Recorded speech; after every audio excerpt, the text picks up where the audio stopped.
नन्हे मुन्ने बच्चों आओ चले, प्यारे मसीह से हम बातें करें।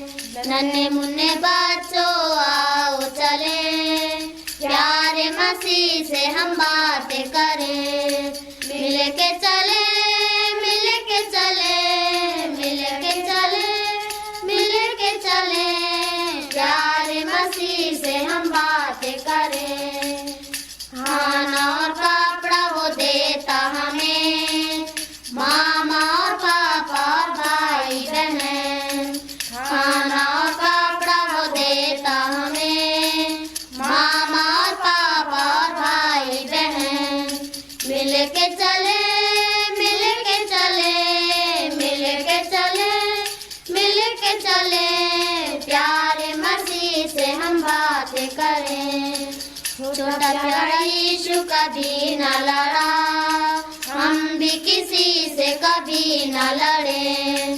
छोटा प्यारा यीशु कभी न लड़ा, हम भी किसी से कभी न लड़े।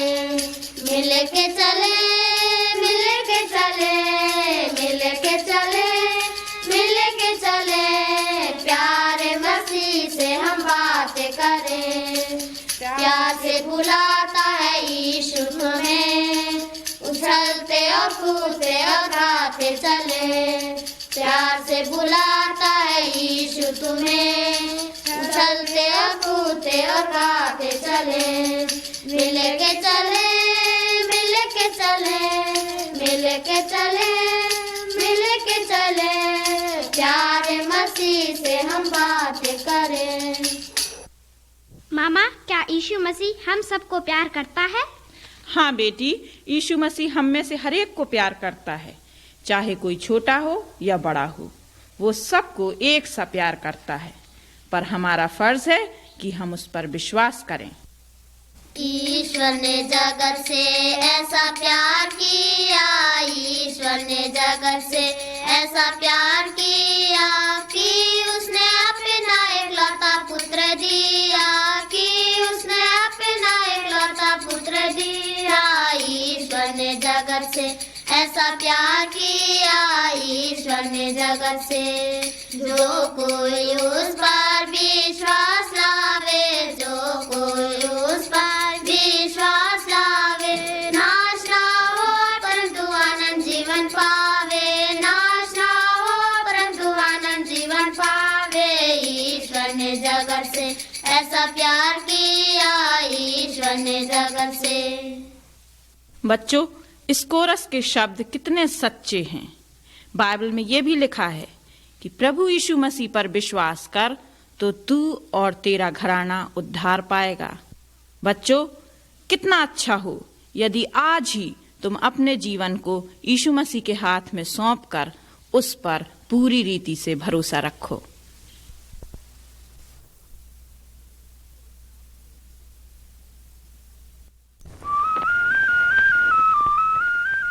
किसी गड़रिये के पास 100 भेड़ें थीं। वो उन्हें रोज हरी हरी घास चराया करता था।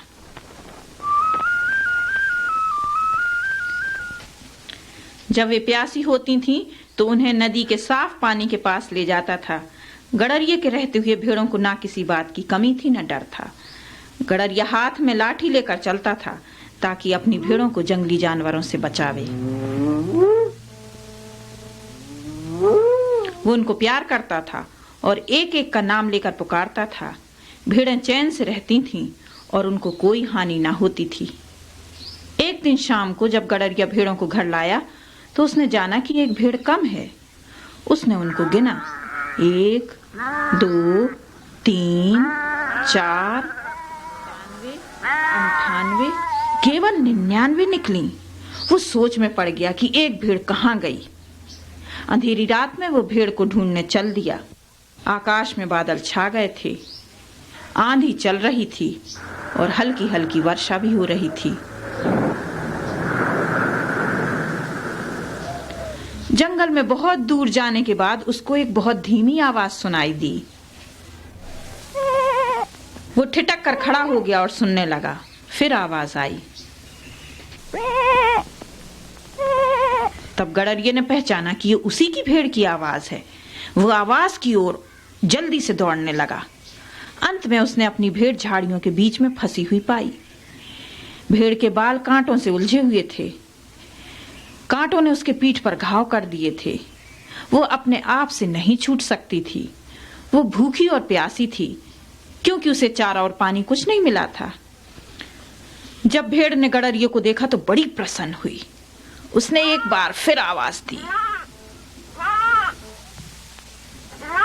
गडरिये ने झटपट उसे कांटों में से निकाला और उसके घावों पर तेल लगाया। फिर उसे कंधे पर उठाकर खुशी खुशी घर ले गया। घर में पहुंचकर उसने अपने मित्रों और पड़ोसियों को इकट्ठा करके कहा, आओ मेरे साथ खुशी मनाओ, मेरी भेड़ मिल गई है। बच्चों, हमारा भी एक अच्छा गडरिया है जिसका नाम प्रभु यीशु मसीह है। हम उसकी भेड़ें हैं। वो हमें भयानक भेड़िए के पंजे से बचा सकता है। ये भयानक भेड़िया कौन है? वो शैतान है। परमेश्वर का वचन है, हम सब भेड़ों की नाई भटक गए हैं और हमने अपना अपना मार्ग चुन लिया है। हम पाप के जंगल में खो गए हैं और परमेश्वर के घर का रास्ता नहीं जानते। परंतु हमारा अच्छा गडरिया यीशु हमें ढूंढने के लिए स्वर्ग से आया।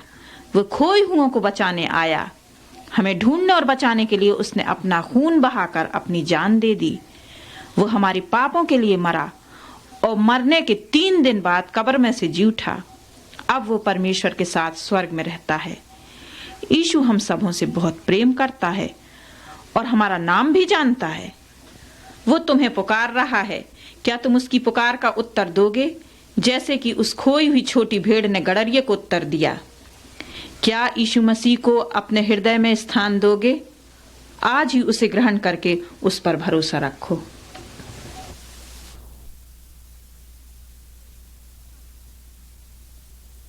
आओ जग के लोग सब ही यीशु राजा बुलाता है। आओ जग के लोग सब ही यीशु राजा बुलाता है। जग में जिसका स्थान नहीं है, जग में जिसका स्थान नहीं है, जग में जिसका मान नहीं है, जग में जिसका मान नहीं है। राज तुम्हें देने के लिए, राज तुम्हें देने के लिए यीशु राजा बुलाता है, यीशु राजा बुलाता है। यीशु मसीह जो कि राजाओं का राजा है, संसार के प्रत्येक मनुष्य को अनंत जीवन देने के लिए बुलाता है। भजता क्यों नहीं रे मन मूरख यीशु नाम सच्चा नाम।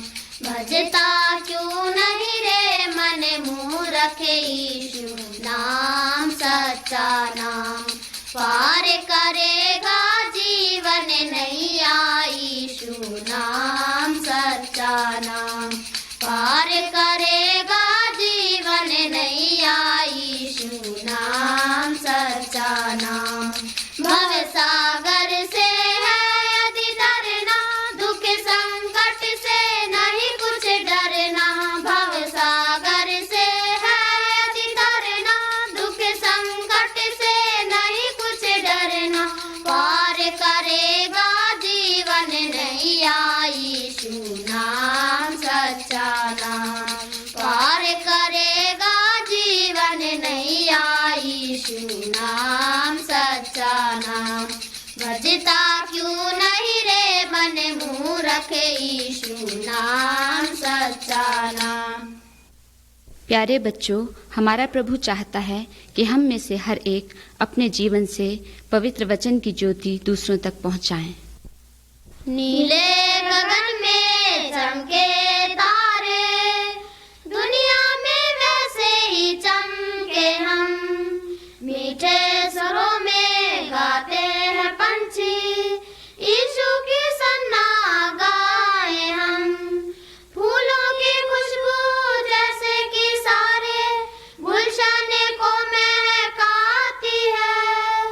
फूलों की खुशबू जैसे कि सारे गुलशन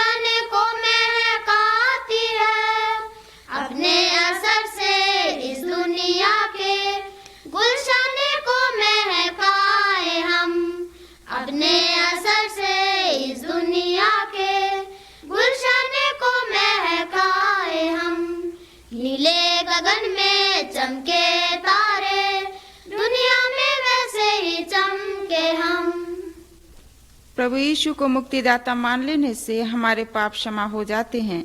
तभी हम इस पापी संसार में मसीह के लिए तारों के समान चमक सकते हैं।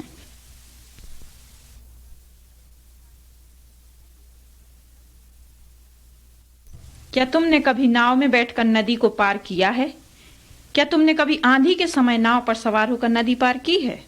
सुनो, हम तुम्हें एक नाव की कहानी सुनाते हैं जो नदी के बीच में पहुंचकर जोखिम में पड़ गई थी। एक दिन प्रभु यीशु मसीह ने अपने चेलों से कहा कि चलो नदी के उस पार चलें। यीशु ने नाव में बैठकर बड़ी भीड़ को उपदेश दिया।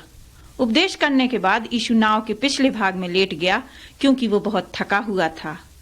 तेज हवा चलने लगी। अचानक उनमें से एक चेला बोल उठा, देखो आसमान पर काले बादल छा गए हैं, ऐसा मालूम होता है कि आंधी आने वाली है।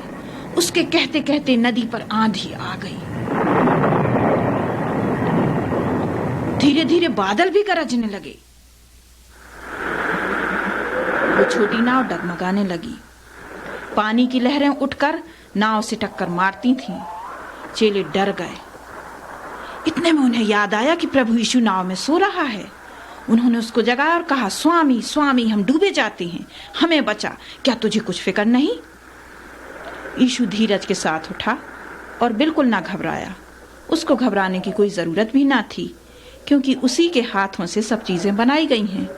उसने अपना हाथ बढ़ाकर आंधी और पानी को डांटा और चिल्लाकर आज्ञा दी, ठहरो, शांत हो जाओ। तुरंत आंधी थम गई और लहरों का उठना रुक गया। नदी पर शांति छा गई और उसकी नाव आगे को बढ़ने लगी। यीशु ने चेलों से कहा, तुम क्यों डरते थे? तुमने मुझ पर विश्वास क्यों नहीं रखा? चेले ये अजीब काम देखकर हैरान हो गए। आपस में वे कहने लगे, ये कौन है जो आंधी और पानी पर भी अधिकार दिखाता है और वे उसकी आज्ञा मानते हैं? जरूर यीशु परमेश्वर का पुत्र है। अब हम सलामती से नदी के पार पहुंचेंगे। परमेश्वर का पुत्र यीशु मसीह हमें मौत के समुद्र से बचाने के लिए आया। यदि प्रभु यीशु मसीह उस समय आंधी को ना रोकता तो सब लोग डूब जाते। इसी तरह बिना किसी सहायक के हमारी जीवन रूपी नाव भी पाप के समुद्र में डूब जाएगी। जब यीशु संसार में आया तो उसने पाप नहीं किया, कभी लड़ाई नहीं लड़ी, कभी झूठ नहीं बोला, ना कभी चोरी की। जब वो इस जगत में आया तो निष्पाप था। शैतान ने उसको पाप करने के लिए बहुत बहकाया, पर यीशु के सामने उसकी एक ना चली। यीशु बराबर परमेश्वर के सच्चे मार्ग पर चलता रहा। उसको एक महान काम करना जरूरी था। उसको संसार के लोगों के लिए मरना था। जब मरा तो हमारे सारे पाप उस पर लाद दिए गए। मरने के 3 दिन बाद यीशु मसीह मुर्दों में से जी उठा। अब वो अपने स्वर्ग के भवन में है और हमारी राह देखता है। क्या तुम भी अपनी जीवन रूपी नाव उसके हाथ में दे दोगे ताकि वो तुम्हें पाप से बचाकर दूसरे किनारे पर सलामती से पहुंचा दे? वही अकेला उस पार का रास्ता जानता है। पवित्र शास्त्र में प्रभु यीशु मसीह कहता है, मार्ग और सच्चाई और जीवन मैं ही हूँ, बिना मेरे द्वारा कोई पिता के पास नहीं पहुंच सकता। यीशु मैंने सब कुछ छोड़ा तेरे पीछे हो लेने, खर्च भी पहले मैंने जोड़ा तन मन धन तुझे देने को। प्रतिदिन सालीबे उठा के तेरे पीछे हो लूंगा, और जो सब कुछ मुझे छोड़े तो भी सच्चा रहूंगा। यीशु ने कहा, मार्ग और फाटक मैं ही हूँ। यीशु ने कहा, मार्ग और फाटक मैं ही हूँ। मार्ग और फाटक मैं ही हूँ, प्यारो मार्ग और फाटक मैं ही हूँ। यीशु ने कहा, मार्ग और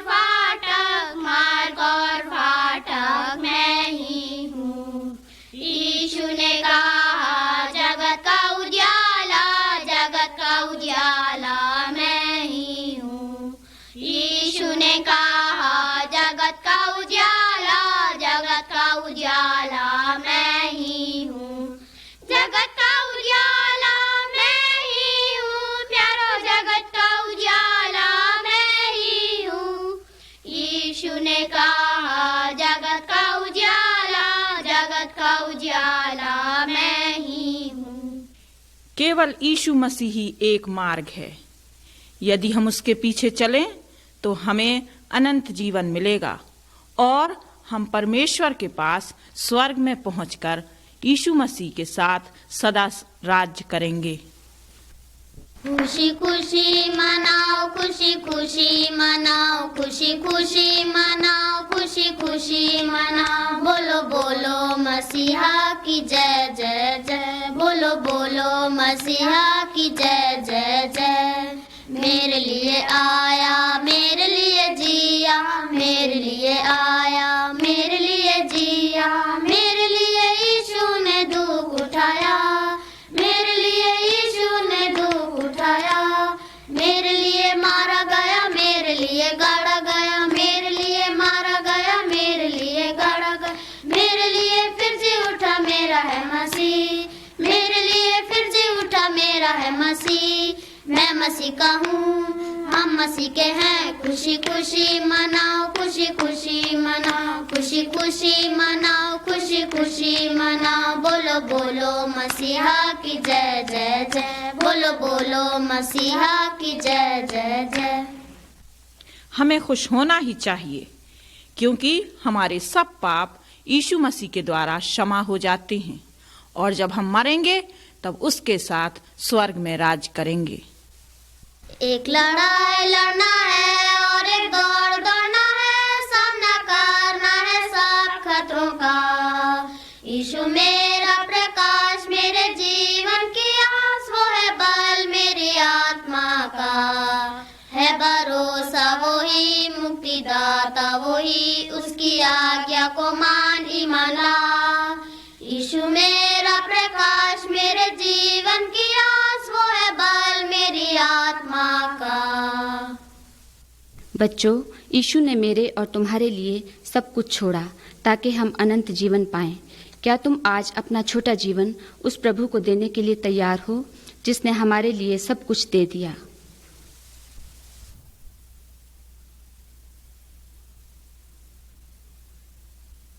मामा, कुछ दिन हुए हम लोग शादी के भोज में गए थे। क्या आप मुझे एक शादी की कहानी सुनाएंगी? हाँ बेटी, ये कहानी जो मैं तुम्हें सुना रही हूँ यीशु मसीह ने सुनाई। ये बाइबल में लिखी है। किसी राजा का एक बेटा था। राजा ने बेटे की शादी का प्रबंध करके एक बड़ा भोज किया जिसमें बहुत से लोगों को बुलवाया। देखो, राजा के बेटे की शादी में बुलाया जाना कैसी इज्जत की बात है। शादी की तैयारी बहुत दिन पहले से बड़ी धूमधाम के साथ की गई। तरह तरह के मजेदार खाने बड़ी तादाद में बनाए गए। जब सब कुछ तैयार हो गया, राजा ने नौकरों से कहा, मेहमानों को बुलाओ। पर लोगों ने राजा के न्योते पर ध्यान नहीं दिया। कोई खेत पर काम करने चला गया, कोई बाजार में लेन देन करने को। बाकी लोगों ने राजा के नौकरों को पीटा और मार डाला। राजा ये सुनकर बहुत गुस्सा हुआ। उसने उन दुष्टों को सजा दी। फिर राजा ने दूसरे नौकरों से कहा, जो भोज में बुलाए गए थे वे इस लायक नहीं निकले, इसलिए गलियों और सड़कों पर जितने लोग मिले सबको मेरे भोज में बुला लाओ। नौकर सड़कों पर जल्दी जल्दी गए, गली गली घूमकर जितने मिले सबको इकट्ठा करके लाए। इस प्रकार राजा का महल लोगों से भर गया। हर एक मेहमान को पहनने के लिए शादी के कपड़े मुफ्त दिए गए। जब राजा पाहुनों से मिलने आया तो उसने एक ऐसा मनुष्य देखा जो शादी के कपड़े नहीं पहने था। राजा ने उससे पूछा, तुम शादी के कपड़े पहने बिना कैसे आए? उस मनुष्य ने कोई जवाब ना दिया। भला वो बहाना भी क्या करता। राजा ने नौकरों से कहा, इस मनुष्य को बाहर निकाल दो। नौकरों ने तुरंत उसे निकालकर दरवाजा बंद कर दिया। बाकी मेहमानों ने राजा का मजेदार भोजन खूब खाया और आनंद मनाया। जैसे राजा ने मेहमानों को बुलाया, वैसे ही परमेश्वर सब पापियों को प्रभु यीशु मसीह के द्वारा मुक्ति पाने के लिए बुलाता है। शादी के कपड़े बिना दाम के दिए गए। इसी प्रकार मुक्ति भी मुफ्त मिलती है, भले कामों के द्वारा नहीं। प्रभु यीशु ने अपने बलिदान का खून बहाकर हमारे लिए मुक्ति मोल ली।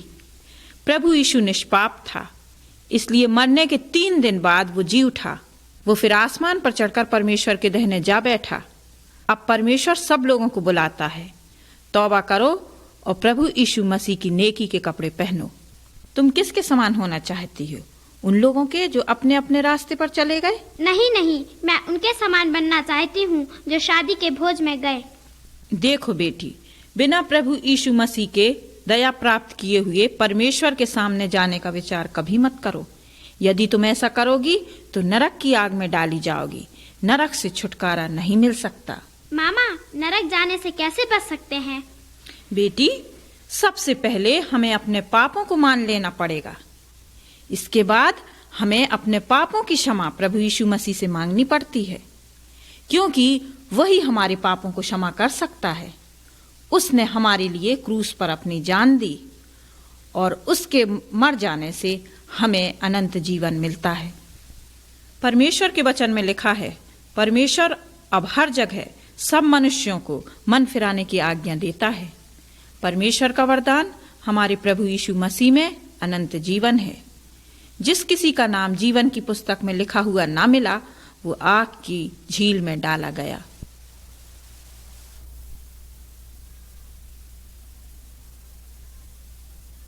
बच्चों, आज हम तुम्हें एक बहुत अच्छी कहानी सुनाने जा रहे हैं।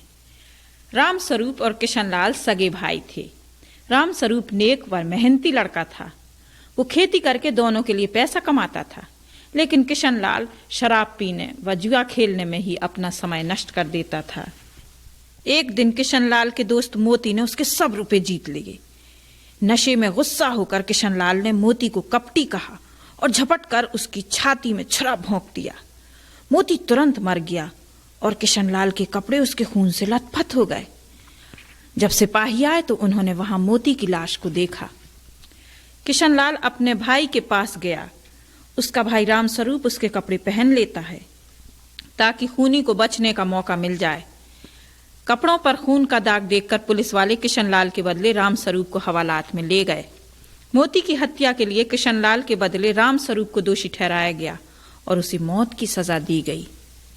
फांसी की सजा मिलने से पहले राम स्वरूप ने किशनलाल को ये चिट्ठी भेजी, प्यारे भाई, मैंने तुम्हारे बदले अपनी जान दे दी है। मेरी भलाई पर ध्यान दो और आगे चलकर अपना जीवन मेरी तरह से नेक चलन होकर बिताओ ताकि मेरा बलिदान सफल हो। तुम्हारा प्यारा भाई राम स्वरूप। प्रिय बच्चों, इस कहानी में तुमने प्रेम अपार देखा कि किस तरह राम स्वरूप ने अपने बदचलन भाई किशनलाल को बचाने के लिए खून की सजा जो मौत थी खुद उठा ली। परमेश्वर के वचन बाइबल में लिखा है कि सब ने पाप किया और पाप की मजदूरी मौत है। बच्चों, हो सकता है कि तुमने कभी किसी की हत्या ना की हो, तो भी हम सब पापी हैं और नरक में जाने के हकदार हैं।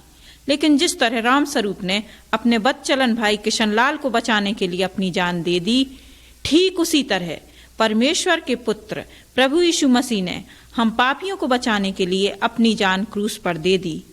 यदि तुम प्रभु यीशु मसीह पर विश्वास करोगे तो तुमको नया जीवन मिलेगा, जैसा कि किशनलाल को मिला, और वो नया जीवन अनंत जीवन होगा। बच्चों, क्या कभी तुमने सोचा कि प्रभु यीशु मसीह ने तुम्हारे लिए अपनी जान दे दी? क्या तुम मेरे साथ ये दुआ करोगे? प्यारे प्रभु यीशु मसीह, मैं एक पापी जन हूँ। मैं अपने पापों की क्षमा मांगता हूँ। मैं तुझे धन्यवाद देता हूँ कि तूने मेरे पापों के लिए अपनी जान दे दी। मैं अपने जीवन को तेरे हाथ में देना चाहता हूँ। मैं तुझे ग्रहण करता हूँ। मेरी सहायता कर कि मैं अपने जीवन के द्वारा तुझे खुश कर सकूं। प्रभु यीशु मसीह के नाम से आमीन। यदि हम प्रभु यीशु मसीह को ग्रहण करते हैं तो बाइबल में लिखा है कि जितने उसे ग्रहण करते हैं वे परमेश्वर के पुत्र और पुत्रियां बन जाते हैं। दिल मेरे में आ, दिल मेरे में आ, दिल मेरे में आ, यीशु आज ही तू आ और रह सदा, दिल मेरे में आ यीशु।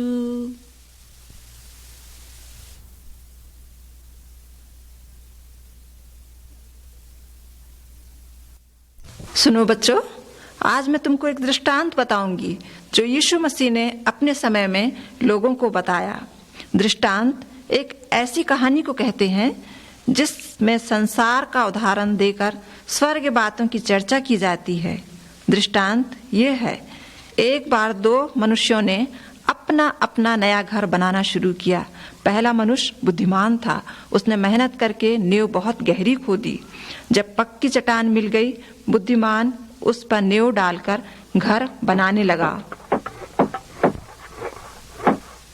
वो घर बहुत सुंदर और मजबूत बना। दूसरा मनुष्य कुछ सुस्त था। वो सुंदर घर तो चाहता था पर मेहनत करना नहीं चाहता था। उसने नींव बहुत गहरी नहीं खोदी। वो बालू पर नींव रखकर घर बनाने लगा। वो घर सुंदर तो बना पर कमजोर था। कुछ महीनों के बाद बरसात आई, पानी बरसा, बादल गरजे और बिजली चमकी। फिर आंधी चली और नदियों में बाढ़ आई, पर उस बुद्धिमान मनुष्य के घर को कुछ नुकसान ना हुआ। उसकी नींव चट्टान पर रखी गई थी, इसलिए वो ज्यों का त्यों खड़ा रहा। आंधी पानी का उसको कोई असर ना हुआ, क्योंकि वो बड़ा मजबूत बना था। लेकिन उस मूर्ख के घर का क्या हाल हुआ? जब आंधी पानी की टक्कर लगी तो वो गिर पड़ा। क्यों? क्योंकि उस घर की नींव बालू पर रखी गई थी, इसलिए वो तूफान का भार ना संभाल सका और गिरकर नष्ट हो गया। तुम अपने जीवन का घर कैसी नींव पर बना रहे हो? सच्ची और पक्की नींव एक ही है। वो नींव प्रभु यीशु मसीह है, जो परमेश्वर का पुत्र है, जिस पर हम सब मनुष्य अपने जीवन का घर बना सकते हैं।